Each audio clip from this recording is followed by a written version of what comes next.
बात करते हैं अयोध्या की। अयोध्या में धर्म ध्वज को लेकर सियासत यहां पर हो रही है। एसपी सांसद है अवधेश प्रसाद, उन्होंने एक आरोप लगाया कि मैं दलित समाज से हूं, इसलिए यहां पर बुलावा मुझे नहीं मिला। ये राम की मर्यादा नहीं, संकीर्ण सोच है, ये यहां पर कह रहे हैं अवधेश प्रसाद। इसके अलावा उनका ये भी कहना है अवधेश प्रसाद के बयान पर वीएचपी ने यहां पर अब निशाना साधा है और कहा कि सभी जाति वर्गों के लोगों को निमंत्रण भेजा गया था। तो वीएचपी ने अब इनका जवाब दिया है जो आरोप अवधेश प्रसाद की तरफ से यहां पर लगाए गए थे।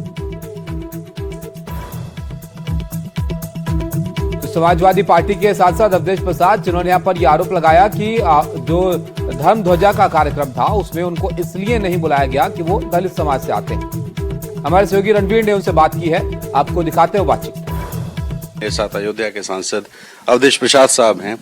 अवधेश प्रसाद साहब, अयोध्या तो पहचान राम मंदिर से होती है और अब राम मंदिर में ध्वजारोहण हो रहा है। मैं अभिनंदन करता हूँ, स्वागत करता हूँ प्रभु श्री राम के मंदिर पर ध्वजारोहण का अभिनंदन करता हूँ, स्वागत करता हूँ और समूचे राष्ट्र को स्वागत करता, अभिनंदन करता हूँ और बधाई देता हूँ। इसका मलाल है क्या? मलाल किस बात का? या आपको निमंत्रित नहीं किया गया? ऐसा है, मलाल किससे हम करें? मलाल हम किससे करें? प्रभु श्री राम की तो कृपा मेरे ऊपर है, प्रभु श्री राम की कृपा मेरे ऊपर है। उन्हीं की कृपा से अयोध्या जनपद जैसी महत्वपूर्ण सीट 54 फैजाबाद चुनाव के पहले लोगों की निगाहें थी और जब चुनाव हो गया तो समूचे देश और दुनिया में आज चर्चा है अवधेश प्रसाद कैसे जीत गए, अवधेश प्रसाद पासी कैसे जीत गए और भारतीय जनता पार्टी कैसे हार गई। जबकि इन्होंने मंदिर बनवाया, जबकि इन्होंने कहा हम राम को लाए हैं, बैठाए हैं, जबकि ये कह रहे थे राम हमें लाएंगे, हम राम को लाए थे, राम हमें लाएंगे। तो तकलीफ की बात की, मन में तकलीफ है क्या?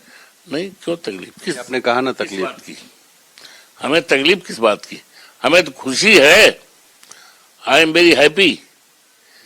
प्रभु श्री राम का के लिए काम हो रहा है तो मैं तो, मेरी खुशी का कोई ठिकाना ही नहीं।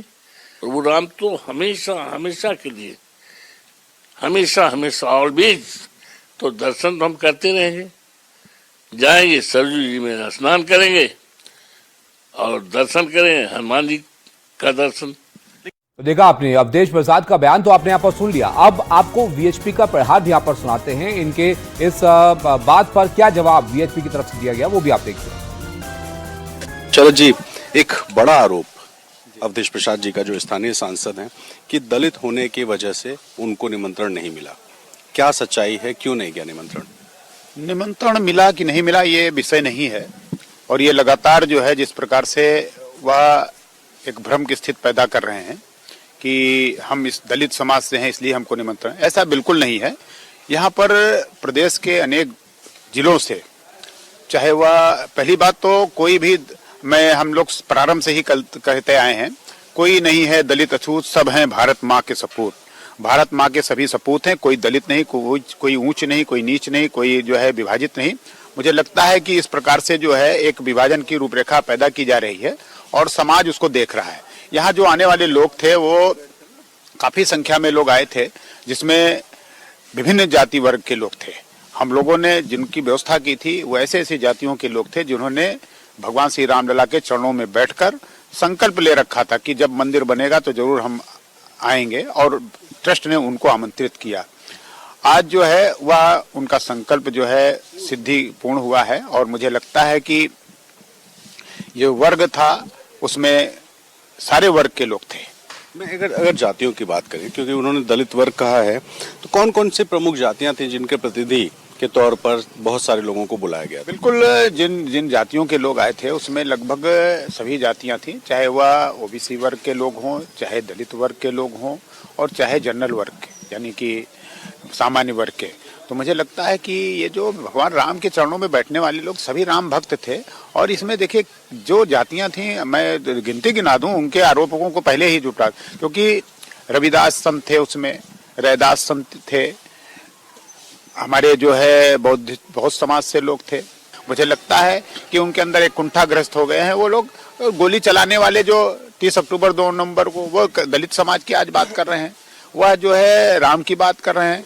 मुझे तो लगता है कि समाज में भ्रम की स्थिति पैदा करके एक वर्ग विशेष को बांटने का प्रयास किया जा रहा है और यह संभव नहीं है। तो आपने देखा किस तरह की सियासत अब यहाँ पर इस कार्यक्रम को लेकर हो रही है। उधर यहाँ पर रामभद्राचार्य ने भी निशाना साधा है राहुल और अखिलेश पर। क्या वो कह रहे हैं? उनका ये कहना है कि दोनों के अयोध्या ना आने पर उन्होंने निशाना साधते हुए कहा कि राम मंदिर ना जाना इन दोनों का दुर्भाग्य है।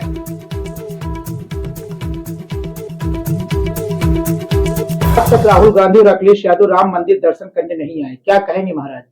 अब जो दर्शन करने के उनको दुर्भाग्य है और मोदी जी का सौभाग्य है। तो देखिए यहाँ पर सियासत हो रही है। जो लोग वहां पर नहीं गए उनको लेकर, और अब सीधे तौर पर रामभद्राचार्य से जब इस बारे में पूछा गया तो उन्होंने यहाँ पर कहा कि राहुल अखिलेश का इस कार्यक्रम में न जाना इन दोनों का दुर्भाग्य है।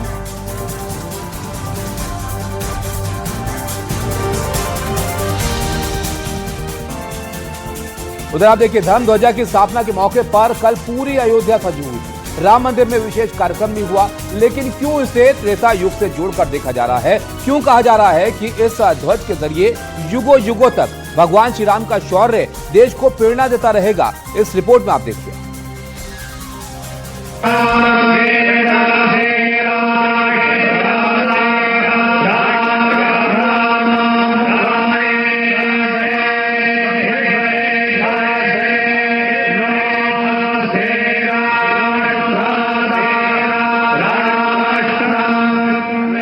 धर्म ध्वज आह्वान करेगा सत्यमेव जयते नानुतम। अयोध्या में ये सनातनी उद्घोष, अयोध्या में ये मंत्रों की गूंज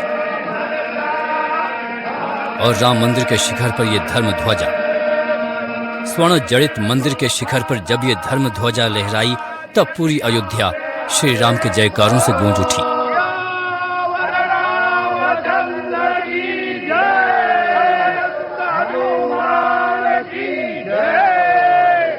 प्रभु श्री राम के मंदिर पर धर्म ध्वजा की स्थापना के शुभ अवसर पर पूरी अयोध्या का श्रृंगार त्रेता युग की अलौकिकता की झलक दिखाने के लिए काफी था।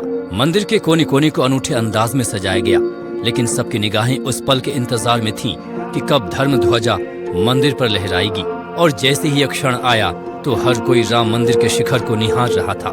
कोई भावुक था तो कोई धर्म ध्वजा को निहारता ही रह गया।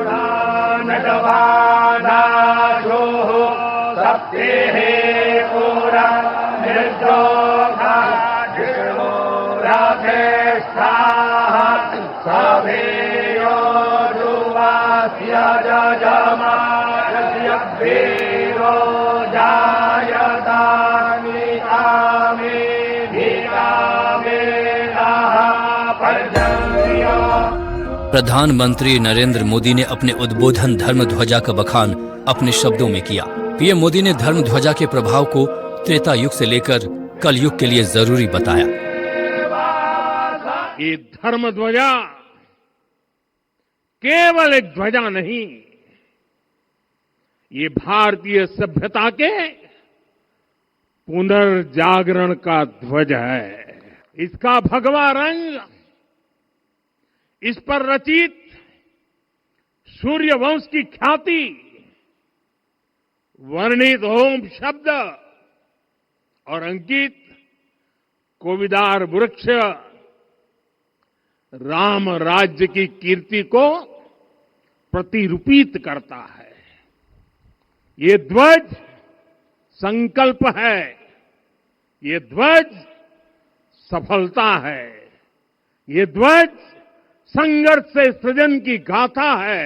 आने वाली सदियों और सहस्त्र शताब्दियों तक ये धर्म ध्वज प्रभु राम के आदर्शों और सिद्धांतों का उद्घोष करेगा।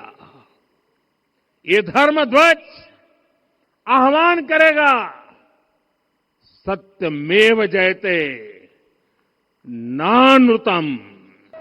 प्रधानमंत्री नरेंद्र मोदी के साथ साथ आरएसएस प्रमुख मोहन भागवत ने धर्म ध्वजा के प्रतीकों का अपने शब्दों में वर्णन किया और उनके पौराणिक महत्व की भी जानकारी दी।